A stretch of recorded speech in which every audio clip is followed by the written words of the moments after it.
Bonjour. Merci, Monsieur le Président. Chers collègues honorables députés, nuyu naa leen Monsieur le ministre ak seeni collaborateurs. May commencer par la région de Sédhiou. Ñoo ngi bëgg gouvernance ba léegi amaguñu gouvernance yi ñoo ngi ci ay logements conventionnés ak siège préfecture Goudomp ak Bounkiling. May rappelé ni région de Sédhiou créé nañ ko depuis 2008, donc ça fait pratiquement 14 ans. Bëgg nañu également siège brigade mobile sûreté ak logement pour commissaire de police, renforcer les moyens des sapeurs-pompiers dans la région, à créer un détachement dans le département de Bounkiling. Am na terrain bu ñu identifié pour la compagnie des sapeurs-pompiers à Sédhiou. Voilà. Donc sur la situation nationale,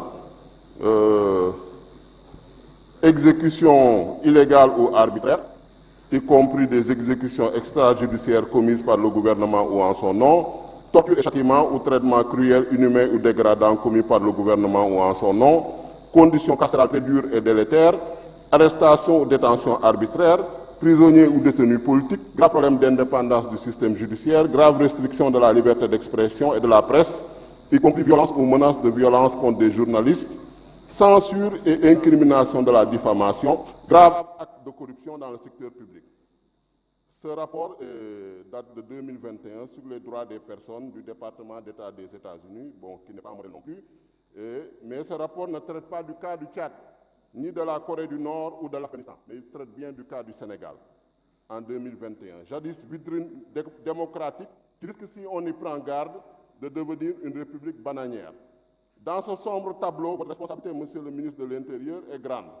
Militarisation de la police, collusion avec des nervis, permis de tuer et de torturer délivrés aux forces de sécurité, impunité assurée. À titre d'exemple, 14 personnes ont perdu la vie lors des manifestations de mars 2021.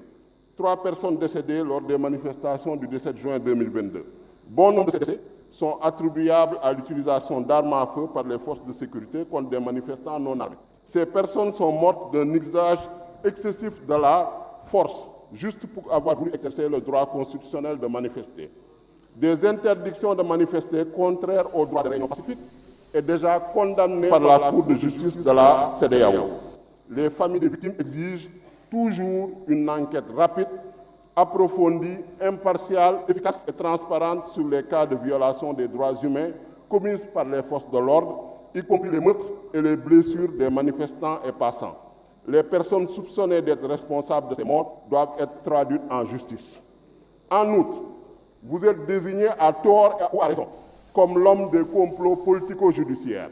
Complot contre Karim Wade, qui a échoué, complot contre Khalifa Sall, qui a échoué, complot contre Ousmane Sonko, qui a échoué, guet-apens électoral contre l'intercoalition Yewwi Wallu. Là également, vous avez lamentablement échoué, parce que l'intercoalition Yewwi Wallu est présente avec 80 députés. Les élections sous vos magistères sont devenues des sélections orchestrées où la coalition au pouvoir a tous les droits et l'opposition tous les torts. De par votre zèle partisan et votre brutalité à l'égard de l'opposition et des combattants de la démocratie, vous êtes disqualifiés même pour organiser des élections de chefs de village ou de délégués de quartier. Nous exigeons un ministre chargé des élections non partisan. Vous êtes une menace à la stabilité politique, économique et sociale du Sénégal, Monsieur le ministre. Vous en êtes vous-même un risque budgétaire. On doit vous inscrire dans le document sur les risques budgétaires, au même titre que la guerre russo-ukrainienne et la pandémie du Covid-19. Voilà les multiples raisons qui fondent notre option de ne pas voter le budget du ministère de l'Intérieur, puisque nous n'allons pas voter un budget qui va servir à réprimer l'opposition, à mater les combattants de la démocratie, à étouffer des journalistes et à réprimer les Sénégalais. Nous n'allons pas voter un budget qui va servir à, en tout cas, planifier le 3e mandat anticonstitutionnel et illégal. Nous n'allons pas voter un budget qui va servir à vraiment réprimer tout ce qui conteste la politique anti-populaire et antinationale du président Macky Sall. Nous voulons que vraiment un ministre de l'Intérieur, un ministre, ou du moins un ministre chargé des élections, qui soit impartial, qui assure l'égalité de tous les citoyens devant la loi. Je vous remercie. Serigne Abo Mbacké Thiam.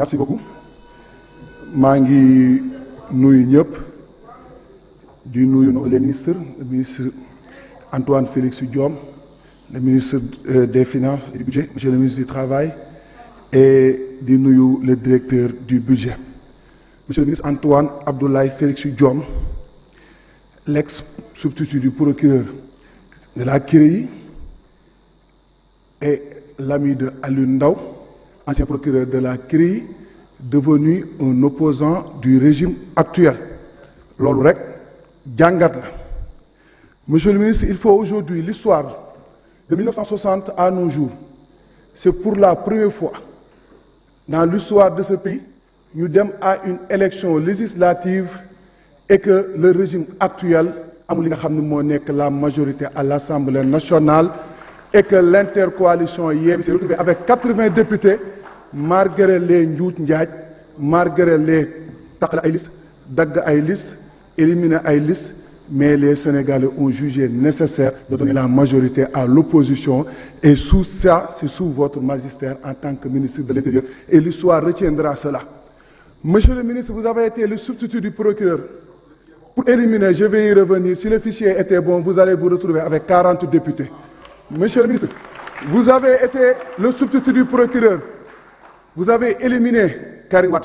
Vous avez été l'agent judiciaire de l'État. Vous avez fait condamner Khalifa Sall.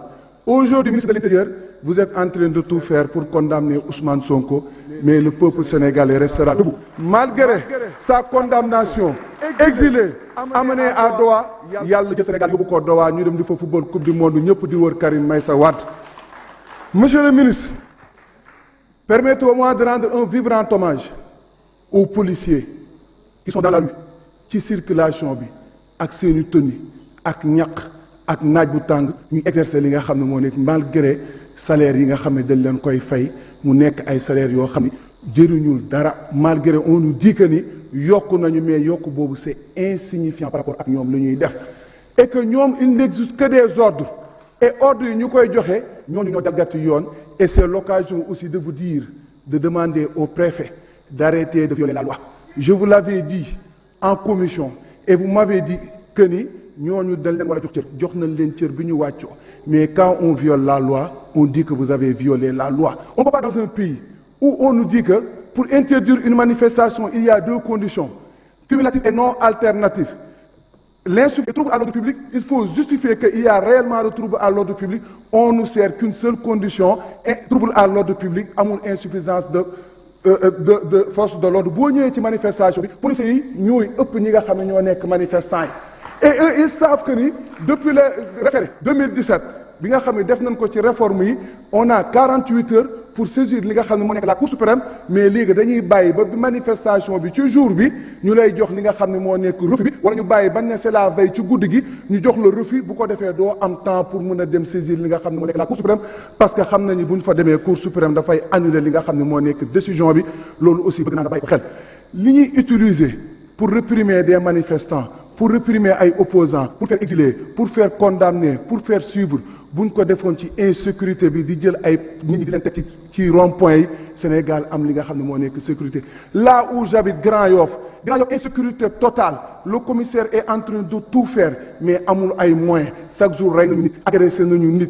def lañ ni boo nee Grand Yoff laa dëkk sax dañ lay daw yaakaar ne ay reykatu nit ñoo fa dëkk wala ay agresseurs alors que ay nit yu baax ñoo fa dëkk ay nit premier ministre génn na fa directeur génn na fa ministre génn na fa professeur génn na fa et le directeur du budget même qui est là il est de Grand Yoff donc dañoo bëgg insécurité boobu ngeen jàppale ñu ci monsieur le ministre mënuñoo voté budget boo xam ne dañ koy voté après ñu jëndee ko grenade lacrymogène ko dóor ay opposant am na ku la laaj grenade lacrymogène lan lay jar mais qu'est-ce que vous lui avez dit rapprochez-vous de mes services na ngaa ñëw commission ñu poser la question balaa nga doon ñëwaat waroon nga andi ay réponses écrites dama lay wax ni fi nga toog Ousmane Ngom toogoon na fi en 2012 ba ñu wàccee élément BIP yam doon nekk moo nekkoon seen chef ñoo ko fekk fi nga xam ne mooy Kolda dajji buntu ba fekk ko fa monate ko andi ko fi nga xam ne moo nekk Dakar te moo leen doon lool te fi mu toll li ci des yàggatul 2012 loolu nañ ko bàyyi xel yéen a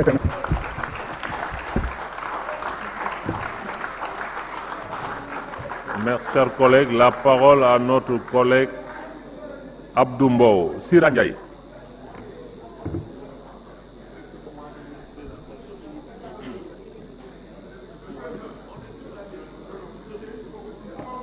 Oui.